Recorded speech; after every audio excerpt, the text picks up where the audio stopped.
What's going on, YouTube? So we're back out here in the garage. Last video on my car was we had a little mishap with the turbo. So that really sucks.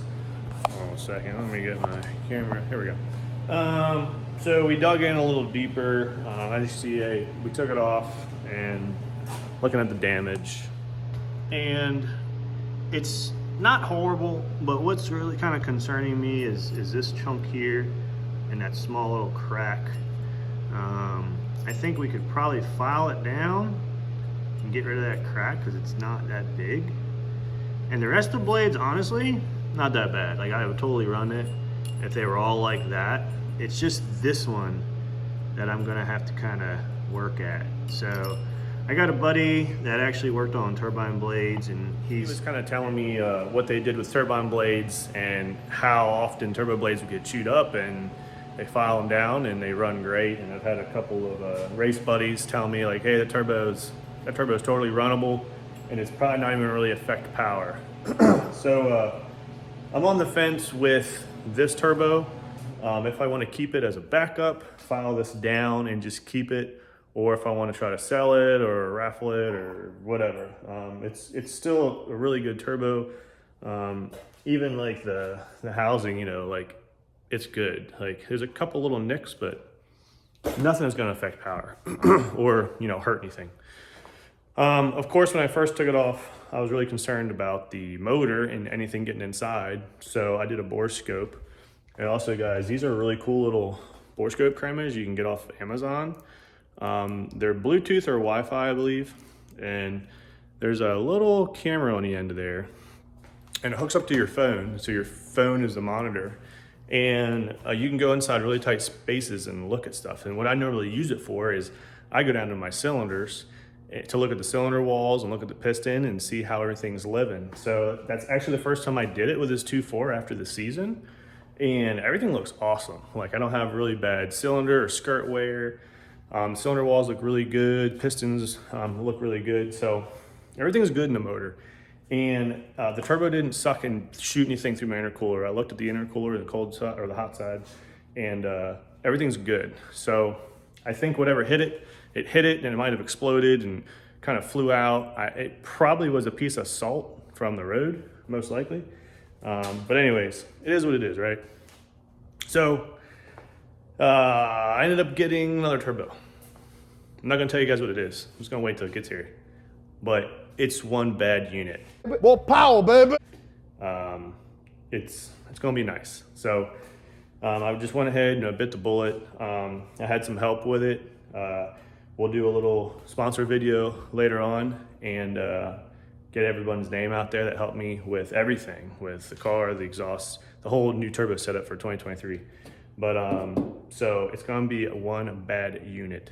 It's a very nice turbo. I'm staying with Precision, and she's gonna rip. So today, what we gotta do is we gotta fix that manifold stud. I think is number one priority is the manifold stud. So as you can see, that guy is longer than the rest. And what's happening is it's pulling the threads out. And I already fixed that guy from pulling the threads out. And I can't remember, I had another one, I think it was the bottom one that also pulled out, and now this top one's pulling out. I'm hoping it's not the top one, and what we use for that is these little time certs. All right, so this you gotta drill your block, and then this goes inside, and it's a solid piece versus like a helicoil. And then I got these from Jason Schmuck. These are our nice new stainless studs. And then that guy, they just fit down inside, and it just gives you a new solid thread. So that's gonna be number one priority today. So we gotta take the manifold off, which is real easy. And then if we got more time, I'm getting rid of the plastic push lock fittings, and I'm just gonna go silicone, I think, for this year. So we got brand new silicone hose. This stuff's awesome. I mean, I ran silicone years and years and years before I went to the push locks, and I never had problems with silicone. It's tough. It never melts, never blows out. You just got to run a zip tie on both ends, and I've never had one blow off. And I've had 2 or 3 times throughout the season the push lock fittings failed. Almost lost a race because of it. So I'm just done with the push locks. Yeah, they look really nice. They're really clean looking, but I've had so many failures. I'm just over the push locks. So we're gonna go silicone for now. It's easy, it's cheap. Maybe down the road I might do like a tube setup, actual bend all the hard lines and all the tubes and make it look all pretty again. But for now, it's gonna be silicone hose. It works good. And I got some new fittings for it. So I got nice brass metal tees, and I found these. These are really cool. It's a swivel 90. So these will go on my Mac valve. Nice little piece there.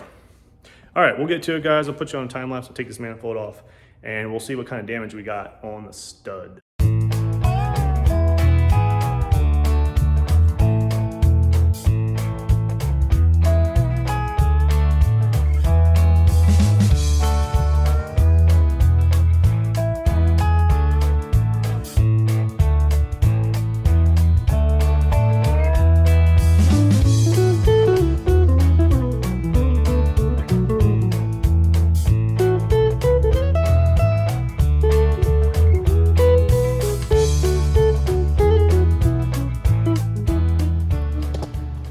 So bad news.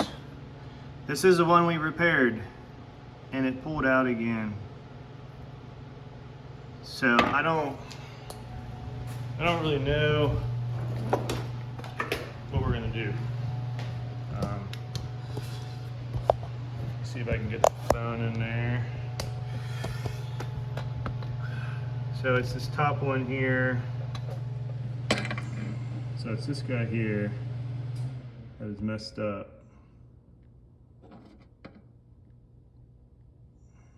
I'm not sure what else to do. It keeps pulling threads out. I know they make like larger oversized ones. I mean, if I try to retap and put the same one back in, it's probably not gonna grab. So it's either that or we go mix up some JB Weld and we smother JB Weld all in there, but that's kind of a crappy way to try to fix something. So I think what we're gonna do is I'm gonna try to find some larger diameter inserts and just try to do a better job of getting it in there. I don't know why this one, it's just the one keeps pulling out. So it's obviously got some damaged weak metal around there. So we're gonna try to go to the next size up insert, I guess. Drill it out and try it again. But we're gonna go ahead and replace all the old studs with all the new studs and hope they don't have no problems pulling those out, pulling metal out. So wish me luck. All right, so I found what I'm gonna try. So I found some stainless, same thing that I got now. They're kind of like these, they're inserts. But they are M12 175 by M8 125. So these are M10s. So more meat, 175 is a coarser thread, so hopefully it'll bite on the aluminum harder. I already got the drill bit that I need and I got the tap that I need, so I just need the inserts. So they said they'll be here Sunday, so we'll probably go ahead and attempt to do that Sunday. So hopefully these work well. We'll see. But while that's off, I think we might go ahead and rip into the rod bearings. So each year, I typically go over the whole motor, but this year I'm not taking the motor out. The motor looks good, it's got great compression, rings, valve, everything looks great. So the only thing I'm gonna do is check rod bearings. So the reason we check rod bearings is because on a steel rod with a lot of horsepower on these 4 cylinders, there's a lot of pressure on the rod bearings. So all you're doing is you're making sure that the rod bearings aren't coming apart. And according to our oil filters, everything's surviving very well. Pretty easy task. It's just 2 bolts, you unbolt it, you pull a cap out, you look at the bottom cap. You can also pull off the rod off the crank, move the crank, and you can look at the top rod bearing as well. And all you're looking for is, you know, severe damage. If they look good and the coating is still sitting there, I'm gonna throw the rod cap back on, torque it down to spec, and that's it. We're good to go. It's really just a peace of mind for me to make sure that my bearings are surviving. If I pull them off and they're looking like they're getting chewed up, or the coating is really getting wore hard and it's starting to go down into like the metal, then we just go ahead and replace them. And we can replace them in the motor still. It's a little tricky inside the car, that's what I meant to say. But you can do it. It's obviously easier outside and sitting on a stand, but you can do it. The one that's really hard is the one closest to the oil pump. It's kind of hard to get it in there in the oil pump, but I've done it 3 or 4 times, so I'm kind of getting good at it. So I'm gonna go ahead and drop the oil pan, and then once we see the bearings, I'll let you guys see what we're looking at. All right, we got these nice manifold studs on now from Jason Schmuck. So big shout out to Jason. He's always hooking me up with good stuff. I've ran Jason's cold side, hot side manifold turbo kit for 5 or 6 years now. And Jason's a good guy. He doesn't live too far down the road, so I'm sure all you S2000 guys know Schmuck. And this is one of his original design manifolds. This is old. This is probably 6 years old manifold, and I have never had a problem with it. It's never cracked. It's never rusted out. It's perfect. Never had any issues. So big shout out to Jason.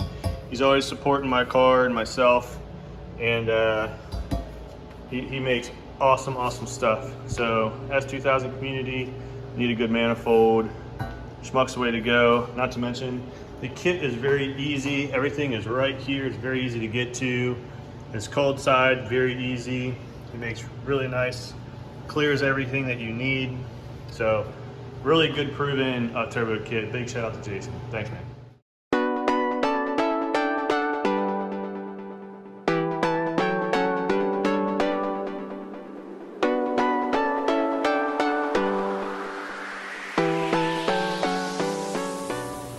So another thing we're going to do today is we're replacing these old bolts that I've had since before I was born, probably.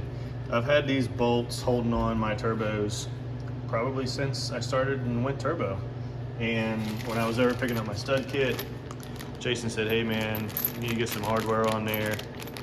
Got me these really nice T4 stud kit here that we're going to put on. And something I didn't mention with the manifold is these kits come with these really nice washers. And that's really important, because if you know anything about torque and how washers and resistance and all that works, the washer acts as a buffer for your clamp force on to the whatever metal that you're doing. It's kind of like a head stud. You got to have that washer.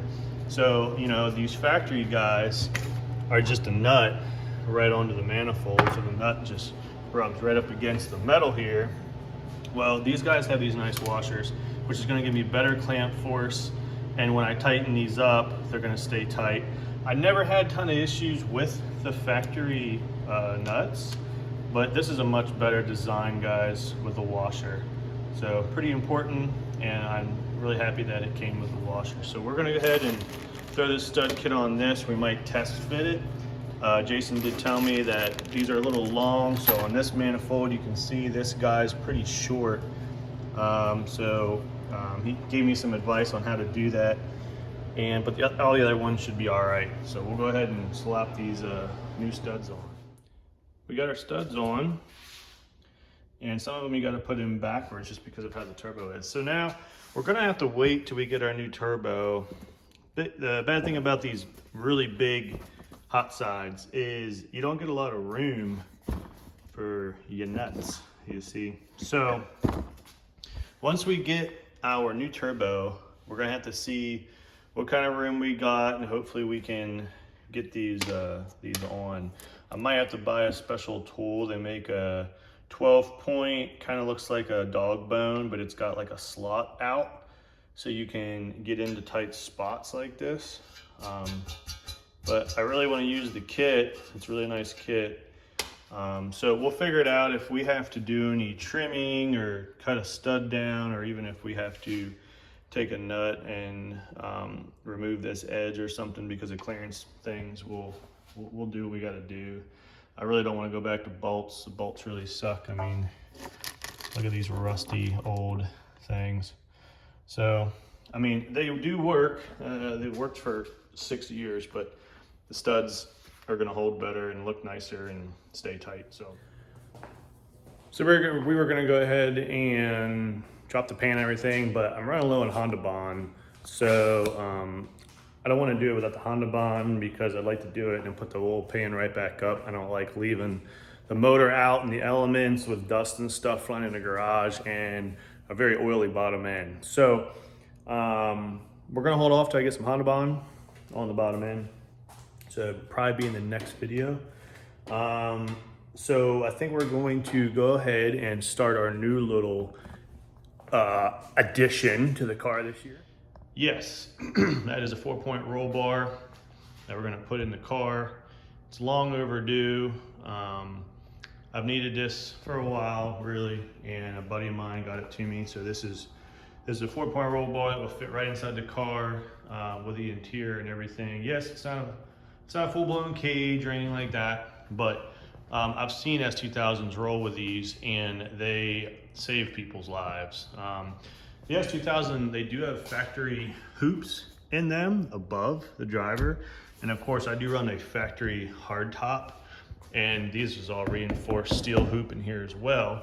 But yes, it is a convertible, of course. The hardtop is an addition, but this is all solid bars inside of here. So with the hardtop being on, the hoops will actually stay in. That plus I'll be running a harness this year. If for some godforsaken reason anything ever happened, I'd be in a lot better shape with my harness and my bar, keep me in the seat if anything ever happened.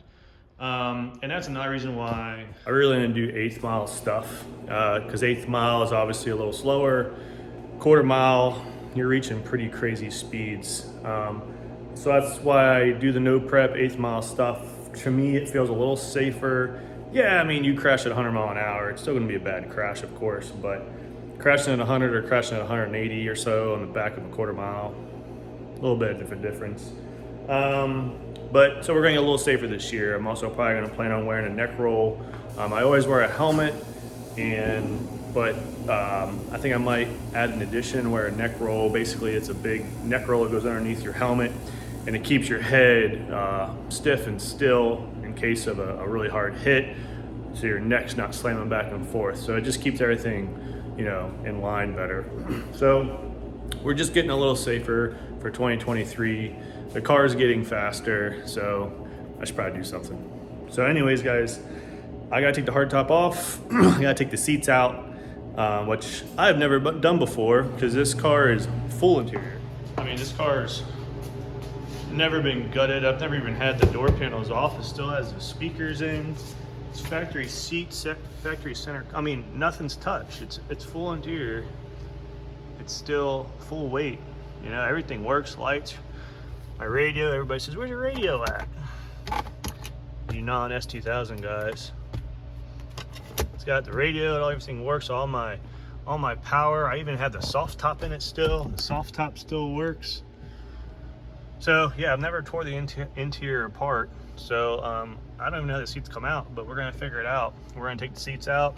I am gonna leave the stock seat belts for the passenger side, and I'll leave mine too for just cruising on the street, but I'll have a harness. Passenger side will not have a harness, but I will have a harness on my side. And when I'm racing, I'll be using the harness. So let's get the seats out and the hardtop off, and let's see how this cage lines up. We're gonna need to drill holes, obviously, to bolt the cage in, and I'm gonna need to get a bolt here. My buddy told me he's not sure where that is, but it already has the hoops for the harnesses and stuff. So we just gotta get some hardware for it, drill some holes, and I don't think it's gonna be in today, but I'm gonna at least mock it up and see what it looks like.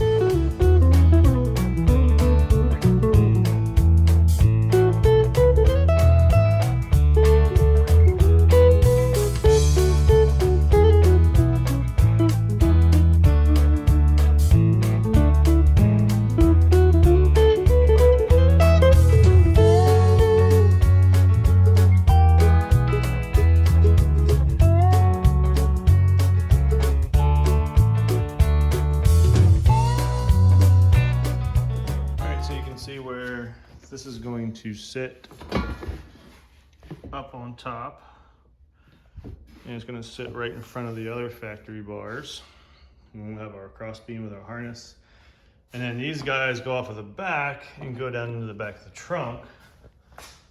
So we're going to have to get rid of this plastic that's up top here so I can come down and bolt hopefully right around there. It doesn't interfere with my battery stuff. And then this side's gonna be really fun. I'm gonna take the bottle out, but we're gonna take all the plastics out and try to get an idea on where the rears are gonna come down at. It says it does work with a soft top, so we'll leave the soft top in. I have contemplated just taking the soft top out, but apparently it's a real bear to get out. Would definitely save me some weight, but if you're gonna have weight, weight's good in the rear of the car when you're no prepping. So I don't know yet. Might take it out, might leave it in. But right now we're just kind of mocking it up, getting where the bars are gonna be at, and then we might start drilling today on the main bars to get those placed. I don't know yet, we'll see. But stick around and we're gonna keep at this. So I went ahead and removed all of that crap. So this was my relay for my bottle heater, and I had a switch. Here's my switch. Here's my 12-volt bottle heater. So I removed all that because I went ahead and moved to the plug-in bottle heater. It's just easier, it's quicker, it does a better job, and doesn't put a bunch of drain on my battery. So no more bottle heater in the back. So yeah, I just removed all that real quick because it's something I wanted to do, and it only took me about 10 minutes. So all the wiring got removed and everything. So I still got my booster pump and my twin relays back there for my pumps. The other thing I'd like to do eventually is my Dakota Digital here. So this is for my speed. I have it hooked up to my lights.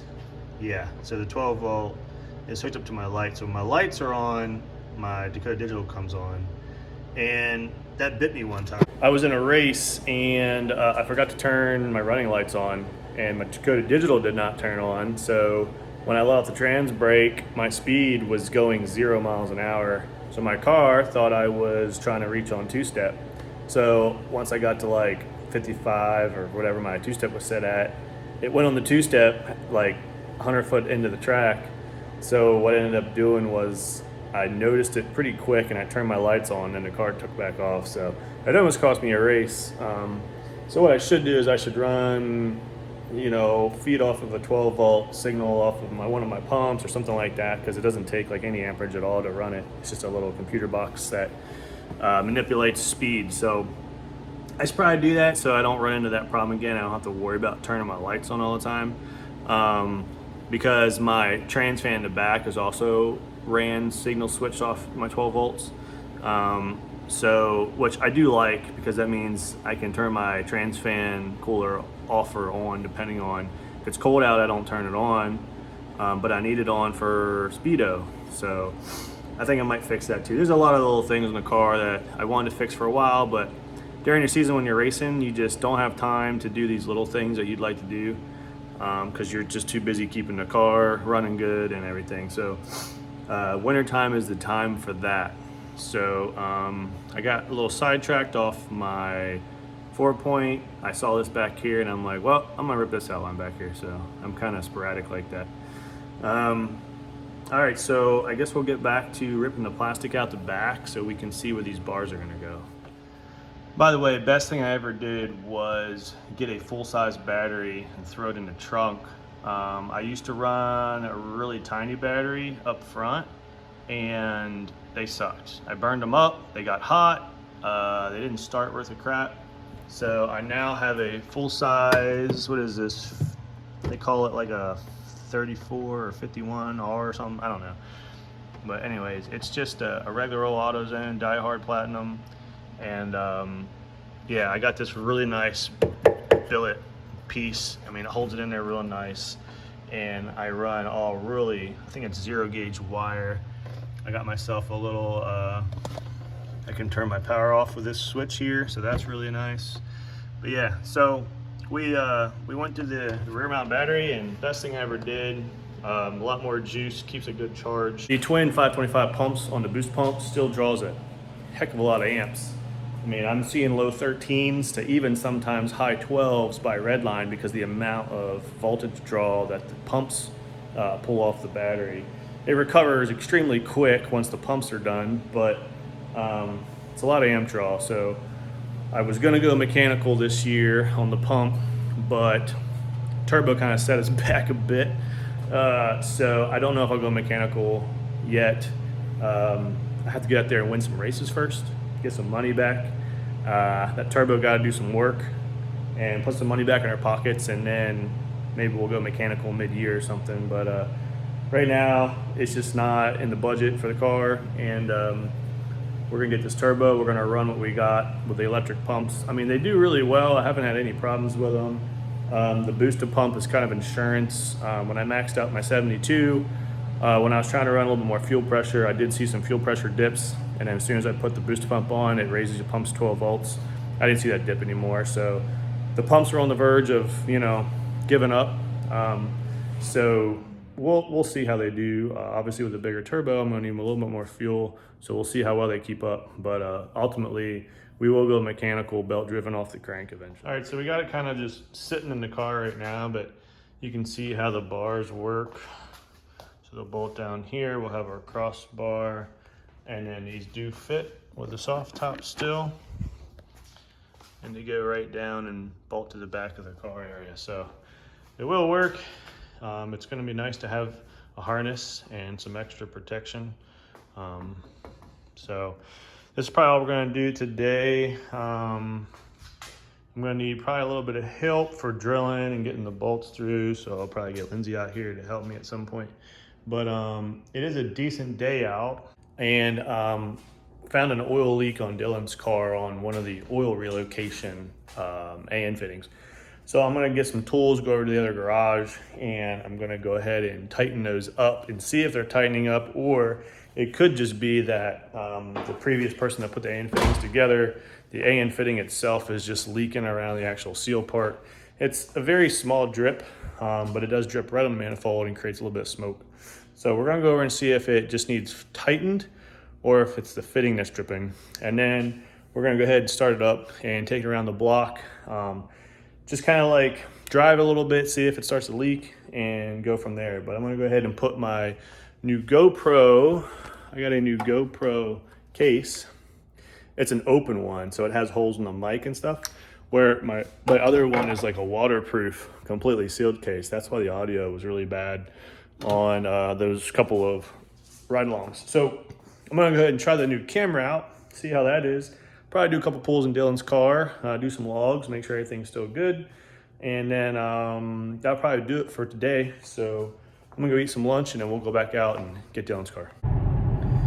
So we're heading back to my place to grab some tape thread. So we found out where it was leaking. It was actually leaking on the, so where the oil filter relocation is, there's two -10 thread fittings, and it's not the hose, it's the actual thread fitting that the AN fitting goes into. And it looks like the previous owner had some silicone or Honda Bond or something, I'm not sure. I didn't take any of that stuff apart. When I took the car apart, I just left everything be because it didn't have an oil leak before, but now it does. So I was able to get down in there. It's really tight. I just popped the top exhaust off and I was able to get in there. All right, so we just left the garage. I'm on my new GoPro case, so I'm hoping the audio comes through real nice. But we got a little bit of bad news. So it ended up actually being the back of the AN fitting that's leaking, which is the actual hose crimp piece. So basically he needs all new hose and AN fitting and everything. So I'll have to talk to Dylan, see what he wants to do. I mean, he's already got a pretty good labor bill and everything, and I don't know if he wants to wrap up anymore for just creating some oil lines. It's something pretty easy. I mean, most DIYers can make a PTFE lines, so see what he wants to do.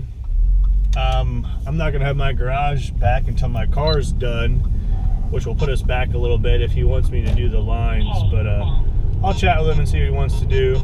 I mean, other than that, the car was good. If I would have noticed the leak prior, then I would have fixed it. Dylan did say he thinks he did notice it, but I only drove the car once and I didn't notice it. He didn't really say anything until now, and that's when I started noticing the leak. So, but no worries. So we'll see what he wants to do. But that's pretty much it for today. I don't think I'm going to do much more on the car today. Really what's next is drilling the holes for the cage and getting the plates on and getting the cage aligned up. And I'm probably going to want Lindsay to help me out with that. So she's at the gym right now. I'm going to see what else I can get into today. Maybe clean up the garage. But that's pretty much it. So again, guys, appreciate the support. Comment, like, and subscribe. I appreciate all the comments and all the support. If you guys want to say anything, shoot them in the comments, any specific videos or anything like that, just let me know. I'm open to pretty much do anything. I just want this channel to be fun, and I'm excited to go racing. I cannot wait to get this new turbo put on. You guys are going to love this new setup, and the car is going to be wild. So, all right, guys, till next time, I'll catch you later. See ya.